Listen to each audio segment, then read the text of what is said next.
Okay, we have one more speaker before the break, and that is Tom Roberts, who is a pest control advisor in Ventura County. Tom. I brought all my slides with all the potential solutions, so we'll be looking at no slides today from me.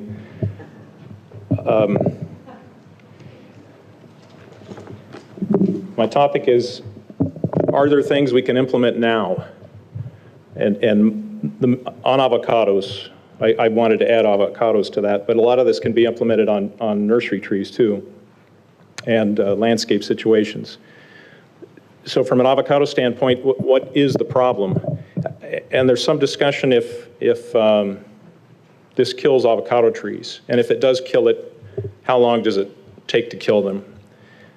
But we can't overlook the fact that there are dead limbs dying, and based on Israeli research and conversations, there are production losses. So from an economic standpoint, a grower standpoint, this is going to hit your pocketbook. Knowledge is the first weapon. So we don't know a lot about the biology. So that would be the first thing, but we don't know a lot. And if we, once we start finding out some things, then education would be another thing that's implemented. And we're doing that already with other commodities. We can go to meetings, we can pass out handouts. There are bookmarks showing this beetle now, which I recommend everybody take one with them. You can go to the websites. But one important thing is the bilingual aspect of this education. And this has worked in the past in avocados where we've had bilingual picture series of the existing diseases on avocados in English and Spanish, because your field worker is the one who's probably going to be visiting that orchard the most frequently. Your irrigator, your pickers, your pruners, your PCAs.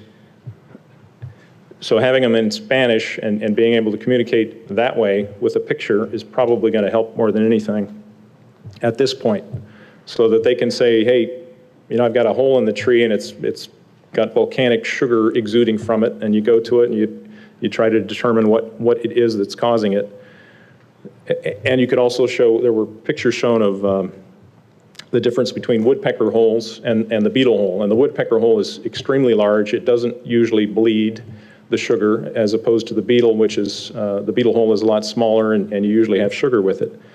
So knowing the difference between the holes, the difference between crown rot, bacterial canker, injection sites from phosphorus acid applications for root rot control, all those things can cause marks on the tree.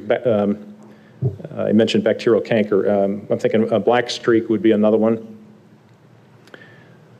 So Keith Escalin is our main hitman here, and I can give you his phone number or his email address. He's probably overwhelmed as it is, but I believe all that information is on the website. And if you do want the number, please talk to me afterwards. I'll give it to you.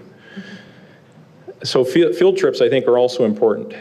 Just going out to the Huntington Library and the LA Arboretum on Sunday was very helpful to me. It's overwhelming how many species of trees are being hit by this thing. So from a collective standpoint, the landscape industry, the nursery industry, the avocado industry, I saw it on grapes.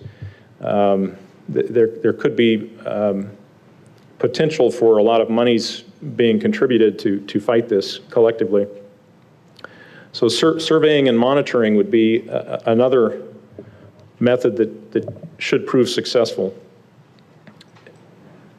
Traps, we're still working on traps. We heard several suggestions with I think it's pronounced manuka oil, in conjunction with sticky traps or Lindgren traps.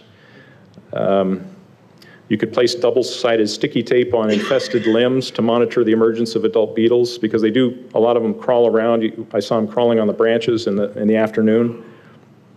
And if you monitor that daily or weekly, you can at least gather numbers, and that number may be significant in the future. You know, if it may indicate a peak emergence. I believe Sweeb Mendel said that they had, in conversation, he mentioned they had 3 generations a year in Israel. So that might be a way of monitoring when the new generations are starting. I also heard that the beetle prefers the north or shady side, and these are all techniques, methods that PCAs can use out in the field. That's primarily what I do. I consult in avocados and do inspections and keep the fruit clean. So we look, as a PCA, we're looking for dead tissues, we're looking for sugar volcanoes, we're looking for beetle holes. So we're going to be comparing all these different injuries on the scaffold branches and the tree trunks. I would suggest, it was mentioned also, that in wetter areas, this beetle seems to be more prevalent. Overwatered trees tend to attract more beetles. So you can stress a tree by underwatering, but also by overwatering. And homeowners probably do a little bit of both. They kill their trees with kindness sometimes, so that it doesn't surprise me that homeowners will have this problem. So along those lines, heavy clay soils would be another area I would look at. Places where you've got landscape trees nearby the orchards. If a lot of the properties where there are avocados have homes on them, and they may have box elder or live oak that you can inspect. Those are 2 species that are hit fairly heavily. Also in the orchards themselves, along the end of irrigation lines where irrigation tends to collect and bleed out at the end of an irrigation, that might be another area. It might be a little wetter, might be a little more attractive to the beetle. I talked to Jonathan Crane from Florida, University of Florida. He said for laurel wilt, they do surveys by air. I believe it's every 2 months by helicopter to find new areas in the avocado industry where there are dead trees. And forgive me if I get the numbers wrong, but I think they found about 125 sites. Then they went in and confirmed by ground, one way or the other, if they were actually laurel wilt symptoms, and found that I think it was 27 or 28 were actually laurel wilt. So they have a lot of lightning strikes that kill branches. They have disease issues like Phytophthora, probably, I'm throwing a blank, other dieback issues on tissue.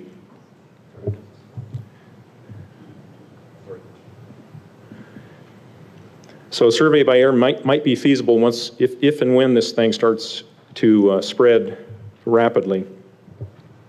Prevention, there was a mention of lime paints and working in one instance, but in Israel I don't think they did work, was the gist of the conversation as a preventative. Prevention, other methods of prevention would be to not accept mulch from infested areas. And I think that taking mulch from LA County would not be a good idea, even though if it's chipped, it may not be as able to harbor the beetle. But chipping does seem to reduce the beetle population. Also, along those lines, don't accept nursery stock without inspecting or at least confirming the cleanliness of the source. So with sanitation, if you get it in your avocado trees, I would suggest removing or cutting off the infested branches immediately. Don't wait. Sterilize the tool between cuts. Chip the wood on site. You might drag it down to a box row. How much more time? 1 minute? And chip it in place. Eliminating castor bean was another solution. I don't know if that's feasible. It regrows rapidly. You could be using that as a monitoring site also. Cultural issues, probably most important, reduce the stress on your trees. Proper irrigation, control of root rot, reducing the crop load, maybe if the price is good, picking a little bit early, controlling your insects. Also, does girdling, tree injections, or pruning or stumping, any other wounding, if that attracts the beetle, we may have to alter the timing of that if it attracts more beetles. Monitor the nutritional status of your trees. Do a leaf analysis. Biocontrol was mentioned. I saw a lot of lacewing eggs in these heavily infested trees. Fence lizards were mentioned as feeding on the beetles.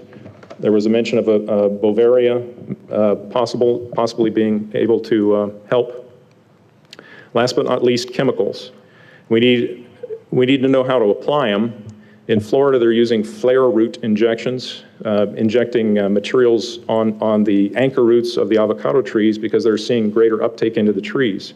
So instead of injecting into the trunks, we might try some flare root applications. Also comparing that to foliar or scaffold sprays, trying it with and without adjuvants. And materials that have shown promise that I believe Tim Payne will be working on and that are registered on avocados.